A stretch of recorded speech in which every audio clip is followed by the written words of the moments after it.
The news in the communist world, or at least the goings on of various communist parties, has been something very significant. There seems to be now a growing rejection of identity politics. Now, many of you are probably aware that the CPG-BML have now formed an electoral party called the Workers' Party of Britain, or maybe the Socialist Workers' Party. I can't remember the name. I'm sorry. But regardless, it's headed by Jyoti Brar, etc. Now, their most famous member is George Galloway. Now, George Galloway was recently about the biggest supporter of the Labour Party there could possibly be, but after Corbyn's failure to win the prime ministerialship of the country, George Galloway seems to have decided to leave the Labour Party and join this new Socialist Party, in which they emphatically state that they reject identity politics and be returning to the basis of class struggle.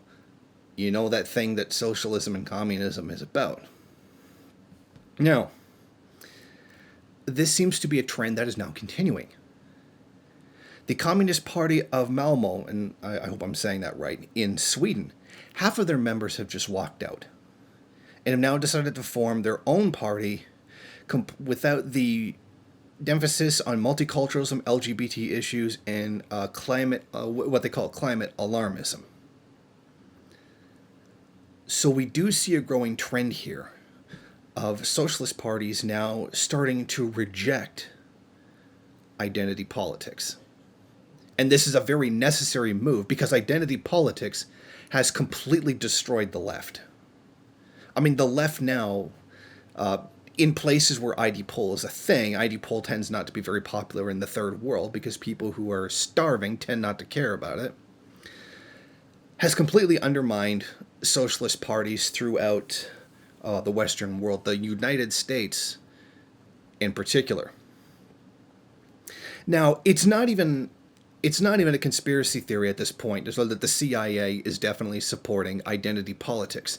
It has also been the efforts of COINTELPRO to push this because it literally does destroy socialist parties. There is no question of that anymore. There have been numerous parties that have been basically ruined because of this. And I know people who have walked away from long-standing socialist organizations because of such a rugged adherence to identity politics. And this is something that's needed to happen for a long time. Now, I don't mean to toot my own horn, but I did warn about this in 2013 and 2014, that IDPOL was going to destroy the left.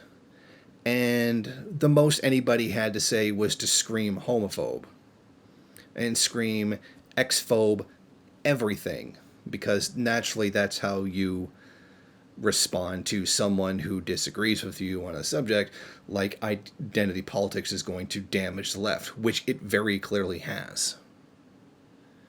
Now, this is a very important step that does need to be taken, in which I've always argued, regardless of LGBT issues, race issues, etc., are any of those things going to be solved in capitalism? Are you going to get any kind of equality, whether that be sexual orientation, race, etc.? Are you going to get that under capitalism? No. Capitalism does not promote equality. Then you're going to have to overthrow capitalism in order to build the basis for that equality. To which people reply, oh, so you're saying your revolution has to come before mine. Actually, yes, in terms of the scientific analysis, dialectics, understanding contradictions, primary and secondary contradictions, yes, it actually does. That's like trying to carry out the industrialization of the Soviet Union before you have the revolution in Russia. Before there was a Soviet Union. Yeah, but people are poor and they need to eat. Yeah, they do.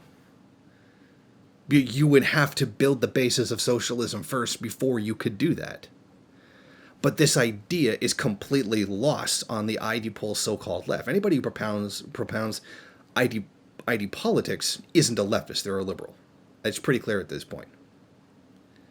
It is an unfortunate reality for these people that you have to build the basement of a building before you can build the building, because that's the scientific process that you would go through architecture, engineering, etc. And in Revolution, that is also true. And regardless of that fact, they just scream X-phobic at you. Usually without any evidence whatsoever, just merely the fact that you disagree with them. It has never ceased to amaze me that these identity politics warriors who live entirely on the internet and are usually, upper middle class or upper class college kids who've never worked a day in their life or never had to actually do anything whatsoever, never bothered to notice, hey, look at the previous societies that had the best, modern societies that had the best relations between men and women and the best relation between races. They were the socialist countries. And it's very clear that they had to have a revolution first in order to build that. So they can talk all they want, shooting their mouths off, we're going to cure racism and all that, etc. Sorry, but socialism actually did that. What they claim that they can do, which they have never ever accomplished, in fact have only ever made worse, have actually been done by socialist countries that actually existed. It's almost like we're the ones with the revolutionary science that has been proven to work. You can claim anything you want about IDPOL in America or any other country. In terms of peaceful coexistence of races, sexual orientation, etc., it has been accomplished under socialism, not capitalism. And these people who continue to insist that you don't have to do revolution first have accomplished nothing. And in fact, they have only served to divide the left even further and alienate large sections of the first world, what they believe to be the first world proletariat. I would disagree with that, but to come from their own logic, they've alienated essentially their own masses and frequently attacked them in general. So it's proven they're wrong, beyond a shadow of a doubt. You will not get equality under capitalism. You do have to do class struggle first in order to lay the groundwork to do everything else that needs to be done. And a lot of people will just scream X-phobic in return because they simply cannot deal with the reality that there is something else that has to come first. You do have to build the basement before you build the building. You have to walk before you can learn to run. And this is a reality of many sciences and something that should be blatantly obvious. But since they give such a, forgive the IDPOL term, middle class white college kid rage, who've never really had to deal with any real problems, other than somebody saying on their campus that they don't like something or said something that they don't like. The reality stands in stark contrast. In fact, if you talk to a lot of communist organizations or anarchist organizations in the first world who live on the streets, like the actual real people, squatters and stuff, they would agree with this line. That they have to deal with the real material reality of class struggle before anything else.